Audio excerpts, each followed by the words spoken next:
Hey there guys, and welcome back to Date Warp. We seem to be on the final day of this storyline, the Alben route that we seem to be on. Weird things were afoot the night before, and before that we learned some more things about Alben and his backstory. We learned that Janet is very naive and makes a lot of assumptions about people and may or may not be wrong about a lot of things about what's going on in the situation. So let's find out what some of those things may be. How about? Very curious. Tuesday morning after breakfast. Nathaniel has asked us all to meet in the main lobby to discuss last night's incident. I'm not sure Bradley knows what happened at all, but the other two look worried. The house is still standing, so it can't be too serious. Right now we're just waiting for Linz and Raphael. The grand lobby, so impressive when I first saw it days ago. Now in this room I can't help but thinking about the force field that forms the bars of my prison. It's hardly there at all. There is a distortion where you can see through it, but despite that, it's completely impassable. This could be a kind of psychological torture, if there were something you wanted more than anything else in the world, separated from you by nothing more than a soap screen bubble, and you can't quite grasp it. There's no one thing I would want so badly, there's only everything. Freedom, my future, my opportunities, my choices. My whole life is waiting for me out there to get back to it. Funny how everything looks a lot like nothing.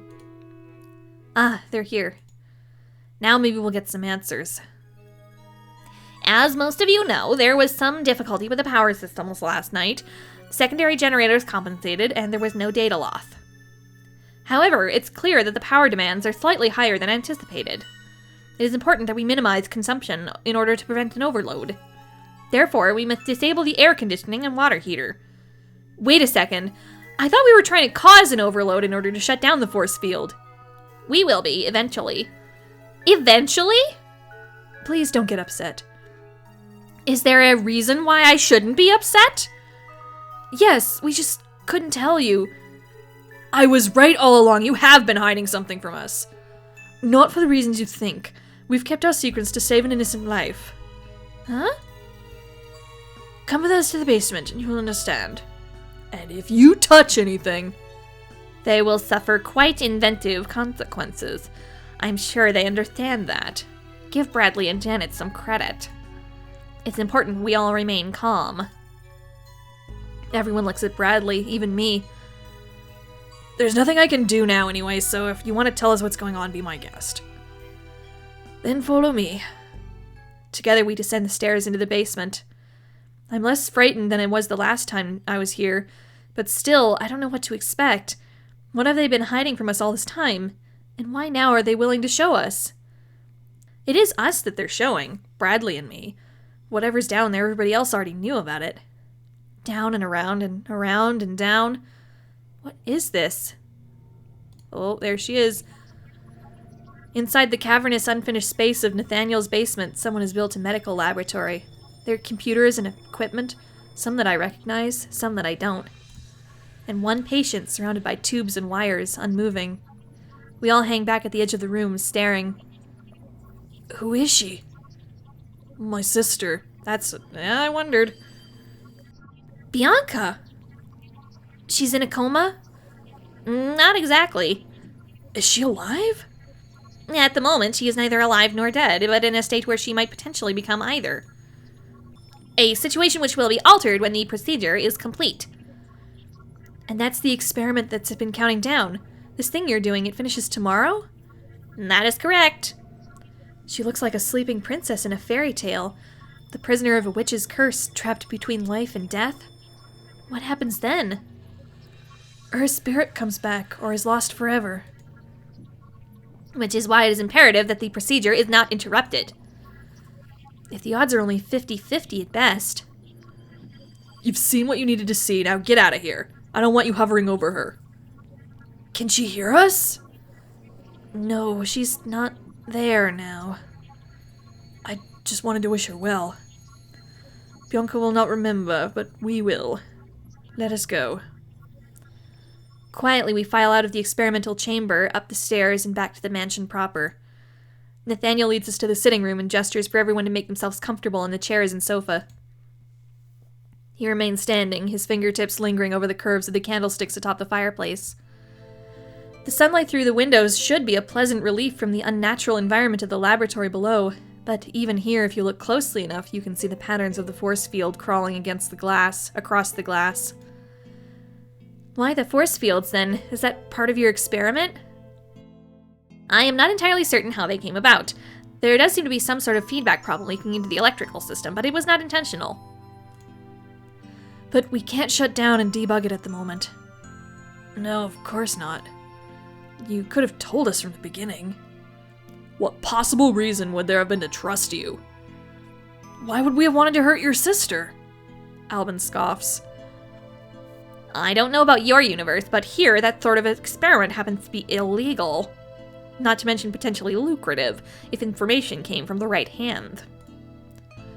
You thought we were spies? Your arrival did seem rather coincidentally timed. I shake my head. I don't know how things work here. I don't know what you're doing or how dangerous it is, but as long as you haven't made false promises and everyone knows the risks, we do. I spread my hands and shrug awkwardly. I hope it works out for you. If force fields can spring up like magic in this world, then maybe some electrical process can bring someone back from a vegetative state. I just don't know. Now that you know, you understand why it's important to control our power usage, and why we may all be rather distracted for the next 30 hours or so. Yes, of course. And with that, the gathering dissolves. As everyone heads off their separate ways, I run off after Alben. Wait up! I don't want to talk about it. You have your answers. It wasn't Bianca I wanted to ask you about. What else is there? Well, you. What do you mean? I'm not sure this is the best time to ask him personal questions. Seeing Bianca has left him a bit on edge, but if I leave him alone now, he'll probably just go off and brood all day. Being annoyed is probably better for him. Last night, I noticed you've gotten a lot of injuries. Are you okay? I'm breathing, aren't I? Well, I wondered if you'd been in an accident or if someone was hurting you. He snorts, seeming more amused than offended. What, you think I'm abused? No, I'm just asking. Has anyone told you you are incredibly nosy? Yes, actually. Alben seats himself on the sofa and works a cigarette out of his pocket. My parents don't beat me, and I don't cut or burn myself for kicks. These are battle scars, 'cause I'm a fucking badass. So you do get into fights. So what? I thought you were better than just some hot-headed brawler. Look, little girl, sometimes a man has to prove himself. I thought the whole reason you turned into a jerk was so people wouldn't beat you up anymore. What's the point if you're still getting hurt? It's not the same! He stands up abruptly, throwing the unlit cigarette into the fireplace behind him.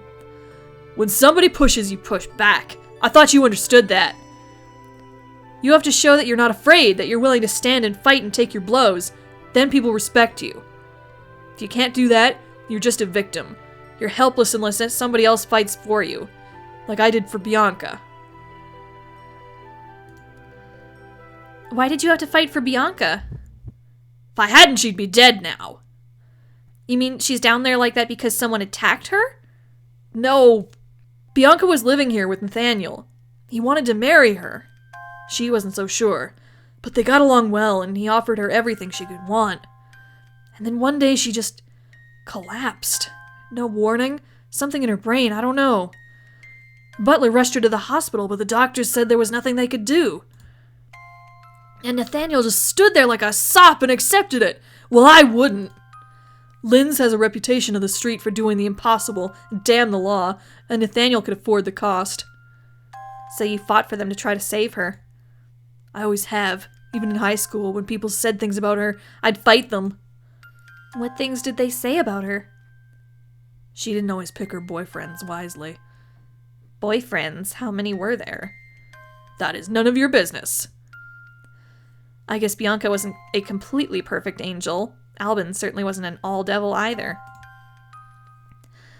Well, I hope everything turns out and I get to meet her properly. Yeah. Less than 24 hours remain. Oh, are we playing Peanuts again? E? No E. Or is it Hangman? A. 1A. I. Yes, 2 eyes. And 2 eyes. After dinner, we all tried to think of entertaining ways to pass the time and keep our minds off things. Alben suggested poker, but that requires stakes to bet with. Raphael doesn't approve of gambling anyway. Charades were obviously useless because we don't share a common popular culture. I've never heard of any of their books or movies. At the moment, they're playing their universe's version of Hangman, without the hanging. The word so far is I. There's an I near the end with the 2 letters near it. That could be ing. How about N? We add the N and then the G, which leaves us with anging. That didn't really help. S. R. Linz nods and updates to raising. T? No. I'm pretty sure there aren't any more vowels. It's gotta be something that goes with S. LMP. Cold as ice. Perhaps H. Oh, the H is adding to ravishing. Oh! Ravishing. Indeed. Pervert. It's only a word. I don't understand why such an innocent game is all about death in your world. Well, it's just a kid's game, right? Kids like to joke about death a lot. And sing terrible songs about murdering their teachers and burning down their schools. That's awful. Children say such things. Never underestimate the viciousness of a small child. Never let them out of your sight. Not all children are vicious, but yes, they do tell horrible jokes at school. And play nasty pranks. Like what? Tax on seats. Teabagging. Kick me signs. Tying people's feet together. Poison. What fucking school did you go to? Jesus Christ, Linz. Poison? Generally without success, but they do try. Nathaniel shakes his head. Even girls do these things? If they don't like you, or sometimes if they do, if they think it's funny. Young people don't understand the damage they can do. They are used to broken things getting fixed. They don't see the harm. Or they just don't care. Plenty of kids don't care about anything but themselves. Most of them grow out of it as they grow up. Once you've lost something, once you have something to regret, and know the pain, you think harder about the pain you caused to others. Or you learn to live without regret. Another game, anyone? We're proceeding very languidly towards whatever the climax of this game is, isn't it? I'm sinking, not in water, but in a substance as dark and sticky as molasses. It clings to my limbs with every movement, wearing me down. I'm not afraid, because it's so dense. I can't sink quickly. It should be easy to stay afloat, at least for a while. I'll be alright as long as I stay calm, but I can't see anything. No light to guide me, no sign of help coming. How long can I hold on? And then from nowhere, a force pushes my head down under the surface. I'm in bed. I must have slipped down somehow. I'm all tangled up in the sheets. There's no pillow under my head. No wonder I was struggling in my dream. Blearily, I pushed the sheet off my face. What on earth? The force field which was covering the windows and the doors, blocking any escape from the houses, started to crawl inward. That's what shoved me down the bed. If the fields are collapsing, something must have gone terribly wrong. I need to get help. Everyone wake up! Overly dramatic, Janet. But the force fields... We know. Come downstairs. We've been waiting for you to wake up. That jerk! I hurry downstairs. Here, too, the force field has shrunk inwards a few inches away from the door. Janet, thank goodness you're all right. Where's Bradley? Bradley hops down the stairs behind me, still fastening his pants, his face a show of confusion and dismay. Obviously, Linz was playing some kind of prank on me back there. Never mind. What's happening? Nathaniel shakes his head. There is no immediate cause for concern. The power coils are crystallizing on schedule. Everything is on target for the reintegration this evening. This is simply an unexpected side effect. Unexpected side effect? You said the force fields were a result of power buildup interacting with the security system wiring around the doors and the windows. I point at the freestanding shimmer, which is clearly not surrounded by a door frame. Does this look like wiring to you? It could still be projected somehow. Clearly, I was mistaken about the nature of the interference. It must be some sort of ethereal pressure differential relating to the growing potential energy. Cut the technobabble and get to the point. Why aren't you more worried about this? Simple logic. Those field effects have been discernible for days without noticeable change. Based on their demonstrated rate of expansion, they will not encroach on the laboratory before the process concludes. Therefore, they do not represent a substantial change to the risk of projections for the procedure. Really, one has to expect a few unusual reactions when tampering with the forces of nature. You were expecting something like this? Fires, floods, explosions, hallucinations, those sorts of things happen.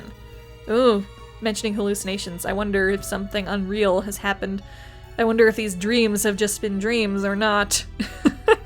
I have been interested about the like detailed explanation of dreams in this game.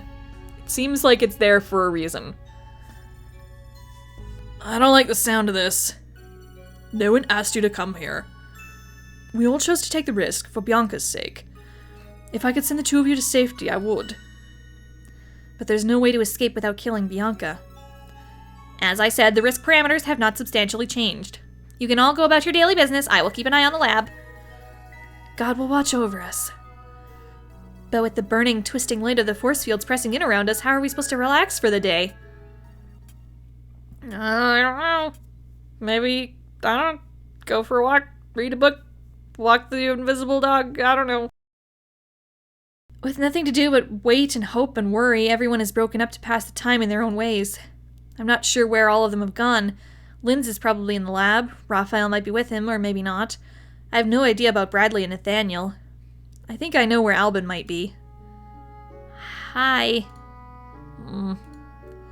Here, too, the force field throbs along the wall. It hasn't yet reached the bed, but it is cutting off the discarded sketchbook I saw the other day. You might want to grab that photo and move it out of the way in case the field moves. Why? It doesn't matter. I suppose not. The changing light plays off his pale skin in technicolor contrast to the darkness of his clothing. He's so beautiful and so wounded. Oh my god, he's such a Bichon. Oh my god, oh my god, oh my god. It hurts to look at him and be unable to fill that need. Eyes of black glass. What are you looking at, you creepy weirdo? I don't know. I don't think this is the time to tease him. Not now. Wait. Just wait and don't scare him away. I don't know what to do. You've done everything you could. It's up to Linz now. And fate. And God. I guess. You're not Christian, are you? I'm not anything, really. You? Raised Catholic. So they have Catholicism in this universe. I've always confessed my sins and been told they were forgiven, but now it seems like God has found a way to punish me. You, not Bianca? The doctors said she probably didn't even feel anything. Her spirit was snatched away in an instant. If she dies now, she'll be in heaven. I'm the one who has to suffer, knowing everything she did for me that I could never repay. What did she do for you? Everything! She could have gone to Paris to study. They accepted her into a good program, but it would have cost a lot more than Atlantan schools. She stayed here to save the family money, so I could go to university too. I wasted my time there, wasted her time. I didn't even care. Even Nathaniel, she said if they were able to get married, she would always be able to take care of her family. She gave up everything for me. How can I ever pay that back? He's clearly on the verge of tears. I don't think my heart could stand to see him cry. I have to do something. Aw, how can Janet make Alben feel better? Aw.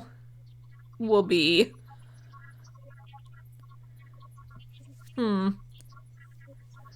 Well, we learned earlier that we want the strong answer more than likely for Alben, but we also know that his personal conflict involves thinking that, like, being tough equals strength, and I don't know. Comfort is its own kind of strength. Being able to comfort someone in their time of need is its own kind of strength. So let's save here. Okay, well, let's try comforting him, and if it doesn't work, we will yell at him like he needs to be yelled at. There we go. Got a little a ways around the wrong way, but we got to comfort him. Alright, here we go. Please, it's all right. It's not your fault. You didn't force her to do those things. It was her choice. When you stood up to the boys at school who were talking dirty about her, you didn't do it to make her feel guilty or so she'd owe you something. You did it because you did it because you cared.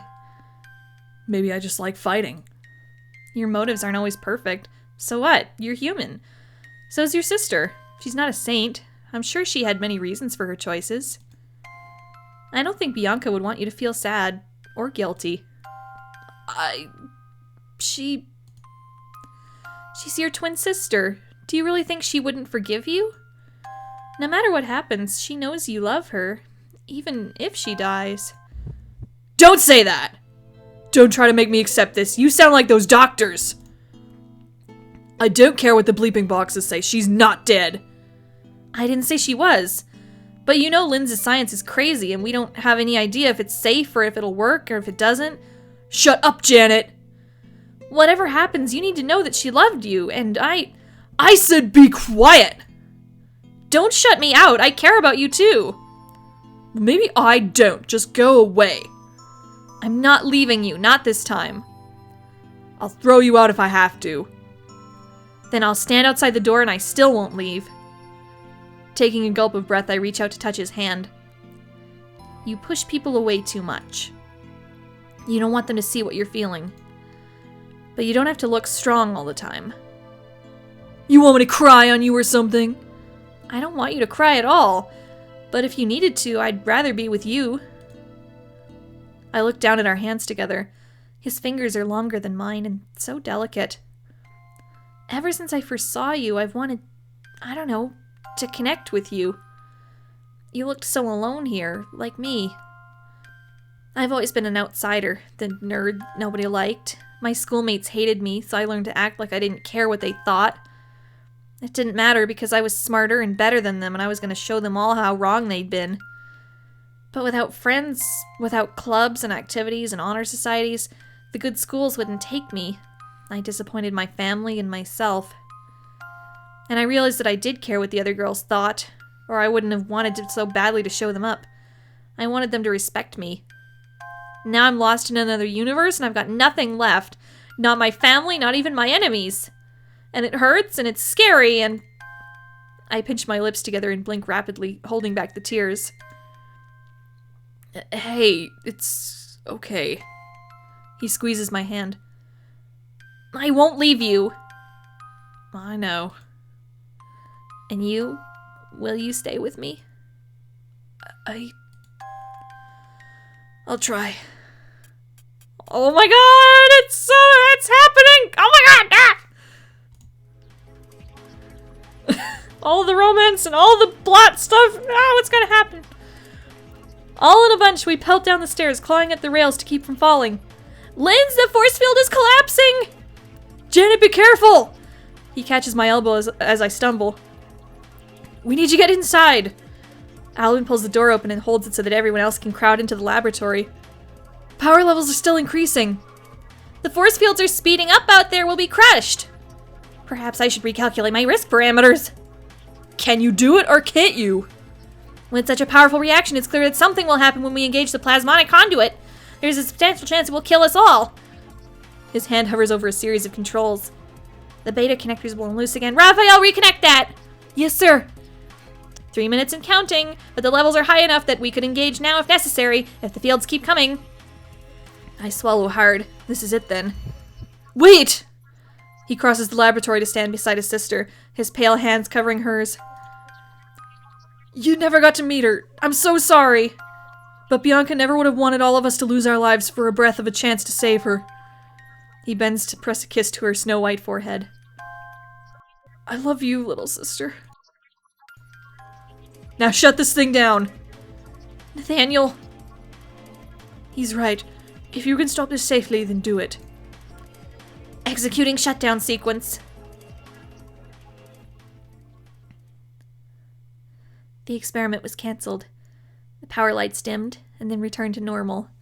The force field stretched, popped, and vanished like the soap bubbles they resembled. It was all over. Sometime later. Alben? The force fields are down. The phones are working again. Nathaniel's calling Robert to arrange bringing the dog back, and he wants to know when you should call your parents. He doesn't answer. Alben? Why, Janet? Why? There's nothing I can say, nothing I can do, except hold him and be there as long as he needs me. He's alive, and I'm alive, and we're together. Janet and Bradley never found any trace of the wormhole, or Bradley's sister Susan, or any way back to their home universe. But they were both young, and had good friends to help them make a new start. In time, they would forget the world they left behind. Life would go on. Janet decided on an English degree at the local university, using stories from her home world to fuel her creative writing. So she plagiarized stories from her home universe. Oh my god, to prop herself up. Good job, Janet, good job. She was joined there by Alben, who chose to take some art courses and nurture the talents he'd previously left undeveloped. Alben would never forget about his sister, but wasting his own life would not bring her back. She was no longer here to follow her dreams, but he was. Long ago, those dreams had been his as well. Perhaps now he could be the person she, and he, wanted him to be. Janet and Alben came together to create a series of graphic novels. Oh, good. The beginning of a lifelong partnership. They continued to argue and push back and forth about their artistic direction, but they were rarely seen apart. Ending 5. Artists Union. Aww. That was cute and sad and really kind of like I felt like I was reading a young adult novel at parts, but it was cute. Aww. Oh, but this is only part of the story. Oh my. Well, that was ending 5. That was one of the, at least it's either the Alben ending or one of the Alben endings. I don't know. I haven't researched the rest of this game. So thank you for enjoying this with me. It was really fun to do for all of you patrons and later all of you YouTube people. I think I definitely want to do another route to see what changes, to see if it's like wildly different or like you just end up with another guy or if you still get stuck in the universe or if you can get home eventually. I'm really curious. And I'm really curious to see if it's the same story every time too. Like, is it always Bianca in the basement or does it change depending on who you go for? Like, I don't know. I'm really curious. So we're definitely going for another route. I don't know who to go for next, though. I think I want to try maybe for Lynn's next, because he was always the funniest and weirdest one. So he'd probably create the most interesting alternate storyline. I don't know. So yeah, I think maybe leave a comment in the Patreon. Let me know who you'd be interested in seeing next. I've played pretty much all the last few episodes in one night, so it'll probably be a while until I'm able to record again. There might be a break between now and the next episode. In that time, leave a comment on whose route you'd like to see next, and then eventually, sometime in the next week or two, we'll get started up again, and then we'll continue on and see what else we can find in this game. I'm sure it'll be fun.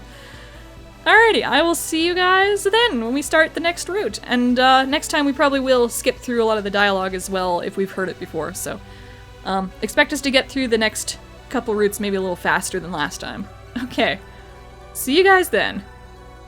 Goodbye!